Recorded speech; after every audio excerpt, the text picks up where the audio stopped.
Dokter muda yang senggol Ibu Ida Dayak kena skakmat netizen. Ya, seorang dokter muda yang viral bernama Dr. Felix di TikTok mengkritik dan membongkar pengobatan teknik Ibu Ida Dayak. Di mana kata dokter muda itu yang diobati itu adalah sendi palsu, bagian tulang yang lunak yang bisa dilurusin dan bisa dibengkokkan kembali. Seorang netizen balas telak omongan Dr. Felix itu. Pengobatan alternatif itu memang ada dan diizinkan di Indonesia. Orang seperti Ibu Ida itu harusnya dibimbing dan diajarkan biar bisa mendapatkan izin dan mengobati orang-orang yang tidak mampu berobat secara medis. Bukan malah dicecar atau dihadang-hadang, dibilang penipu. Gimana, telah nggak tuh omongan netizen ini? Tangan bengkok bisa lurus lagi. Bukan sihir guys, tangan bengkok bisa lurus lagi. Jago banget nih orang. Nih, tangannya bisa muter-muter kayak gini nih. Guys, jadi kondisi itu dinamakan dengan sendi palsu. Ini beda sama status palsu atau laporan pajak palsu. Gara-gara sendi palsu itu, makanya orang gerakan tangannya bisa bebas banget tuh kayak yang di video tadi. Sendi palsu ini terjadi pada orang yang mengalami patah tulang, tapi tulangnya nggak disambung, nggak disembuhin dengan baik. Jadi nggak dibawa ke dokter tuh, mungkin keketok magic kali ya. Dia jadi letoy dan bisa gerak bebas kayak di video tadi. Ini namanya sendi palsu. Dan tahu nggak, ketika digerakkan, sendi palsu ini tidak menimbulkan rasa nyeri. Makanya bisa dipakai buat portal Dr. Strange kayak video tadi. Dan sendi palsu ini emang bisa dilurusin kayak video tadi dengan mudah. Cuman ditinggal beli vaksin udah bengkok lagi tuh. Satu pendapat ya, di mana Ibu Ida Dayak ini memang mendapatkan dukungan dari masyarakat terkait bagaimana beliau menyembuhkan dia secara tradisional dengan kemampuan teknik bagaimana dia mengurut, kemudian kemampuan doanya dia dan bakat yang dimilikinya itu sampai bisa menyembuhkan dalam waktu yang cepat gitu. Sedangkan di sisi lain ada pendapat dari dokter ortopedi, dokter tulang, bahwa beliau mempermasalahkan terkait dengan teknik pengobatan atau teknik bagaimana menyembuhkan pasien itu. Kalau dari dokter ortopedi mengatakan bahwa ini adalah fenomena biasa aja lah gitu ya. Karena ini ada bagian tulang dari manusia itu yang lunak. Jadi bisa digerakkan ya dengan fleksibel gitu. Kalau saya melihat begini ya, bahwa dokter ortopedi itu mempunyai kemampuan yang memang ya mereka secara saintis itu sudah diperbolehkan gitu, secara saintis ya gitu.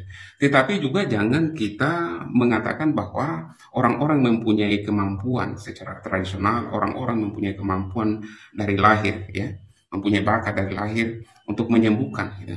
Kemudian kita mengabaikan hal itu. Tentu ini tidak bijak gitu. Yang kita lihat adalah bagaimana dia menyembuhkan pasien itu. Bukan mempermasalahkan teknik karena berbeda gitu. Tidak bisa. Kalau tekniknya berbeda, boleh jadi gitu ya. Boleh jadi dia menggunakan teknik yang lain dan berhasil menyembuhkan pasien. Tetapi juga ada kan teknik yang lain juga gitu. Jadi banyak cara menuju Roma, banyak cara untuk menyembuhkan pasien. Jadi jangan terpaku pada satu ilmu, kemudian kita mengklaim bahwa ilmu yang kita miliki ini adalah yang benar, yang lain itu salah. Saya kira ini adalah suatu pernyataan yang tidak bijak apabila dikemukakan oleh seorang dokter ataupun seorang ahli di pengobatan tulang ataupun pengobatan lainnya gitu. Jadi perlu saling memahami sesama lain. Karena memang pengobatan tradisional ini sudah diatur dan diakui oleh pemerintah. Itu ada PP-nya, PP nomor 103 tahun 2014 tentang pengobatan pelayanan tradisional gitu. Jadi bagaimana kita melihat Ibu Ida Dayak ini menyembuhkan pasien dengan teknik yang dia miliki gitu. Karena Ibu Ida Dayak ini seperti yang saya bahas pada video sebelumnya bahwa pertama dia menggratiskan biaya gitu. Kemudian dia ramah terhadap pasien, cepat dalam menyembuhkan. Kemudian dia ya bisa berkomunikasi dengan baik kepada pasien, bisa memberikan sugesti gitu. Ada yang mengatakan bahwa dari pihak dokter bahwa itu kan hanya sugesti saja. Ya pihak dokter juga kan melakukan sugesti juga kan gitu.